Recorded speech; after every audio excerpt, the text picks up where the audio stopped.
त्या संदर्भामध्ये आज जे काय गदारोळ चालू आहे, आज तिसऱ्या वेळेला हाऊस बंद झालेला आहे आणि अजून किती वेळ होईल सांगू शकत नाही आहे.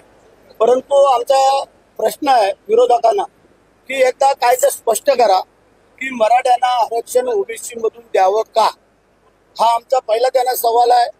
दुसरा सवाल असा आहे, जे वडेट्टीवार हे विरोधी पक्षनेते म्हणून ज्या वेळेला ओबीसीचे नेते हाके यांच्या इथे जेव्हा उपोषणाला भेट द्यायला गेले तेव्हा त्यांच्या डोळ्यातून अश्रू आले.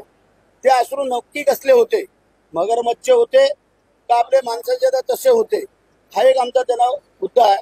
ह्या सगळ्या गोष्टीचा जर विचार केला तर आपल्याला सगळ्यांना कल्पना आहे की आम्हाला आता संशय लागलेला विरोधकांवरती हे चढवाचढवी करतायत असं आम्हाला वाटायला. त्याचं कारण की ज्या वेळेला मागच्या वेळेला मराठ्यांचे 57 मूक मोर्चे निघाले, त्या मूक मोर्चाच्या वेळेला उद्धव साहेबांनी स्वतः म्हटले की हा मूक मोर्चा आहे का मुका मोर्चा आहे, आणि त्यांनी कार्टून छापलं होतं, सामनाला कार्टून आलं होतं. त्यावेळेला मुका घ्या त्या टाईपचं हा मूक मोर्चा अशा पद्धतीने टिंगलटावळी केली होती.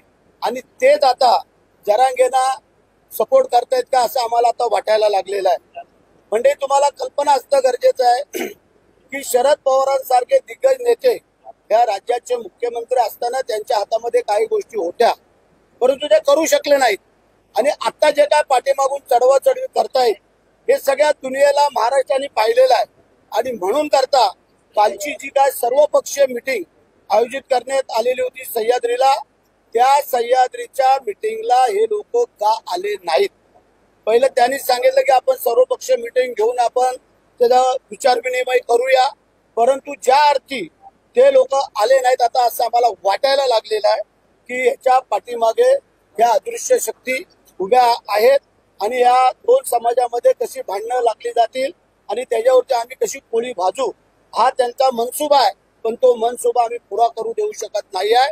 म्हणूनच आज सभागृहामध्ये जे काय रणकंदन चालू आहे की जेणेकरून विरोधकांनी त्याचं उत्तर द्यावं की नेमके तुम्ही काल का त्या मिटिंगला येऊ शकले नाहीत. आज प्रकाश आंबेडकरांसारखे इतर काय मान्यवर लोक महाराष्ट्राच्या कानाकोपऱ्यातून आले होते आणि ह्यांना इथून तिथं यायला सह्याद्रीला काय लांब होतं का. म्हणजे याचा अर्थ असा आहे की हे दोन समाजामध्ये कशा झुंज लागतील आणि त्याची पोळी भाजून घेऊ हा एकच उपाय त्यांच्याकडे आता राहिलेला आहे असं आम्हाला वाटायला लागलेलं आहे. म्हणून विरोधकांनी स्पष्ट करावं की हे आरक्षण ओबीसीतून द्यावं मराठ्यांना का कसं करावं त्याचा खुलासा तर करा. मग पुढचं काय करायचं काय नाही ते सरकार म्हणून आमचं जे काय ध्येय धोरण आहे ते आम्ही ठरवू.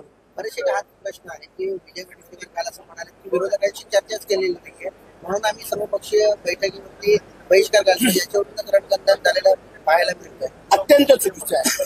त्याच्या आदल्या दिवशी ती मिटिंग ठरली होती परवाच्याला, परंतु पाऊस मोठा असला होता, सगळे येऊ शकत नव्हते म्हणून ती मिटिंग काल ठरवली.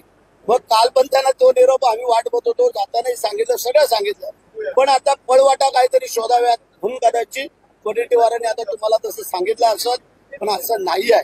ज्यावेळेला सगळ्या टीव्ही चॅनलला दाखवत होते की सर्वपक्षीय मिटिंग सगळ्यांना शरद पवार उद्धव साहेब सगळ्यांना बोलवले होते. असं नव्हतं का विविध लोकांना बोलून बाकीच्यांना नाही बोलवले, परंतु त्या सगळ्यांनी एक कंडी केली की या मिटिंगला जायचं नाही असं त्यांनी ठरवलं.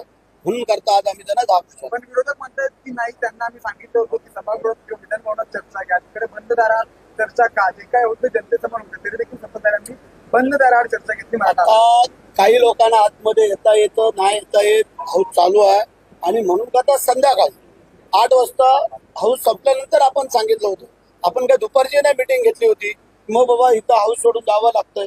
त्याच्यामुळे ते आता कुठलीही जरी पळवाट काढायचा प्रयत्न केला तरी त्यांना आम्ही खिंडीत गाठणार, त्यांना आता आम्ही सोडणार. जय हिंद जय महाराष्ट्र. तुम्ही पाहत आहात विस्टा न्यूज मराठी.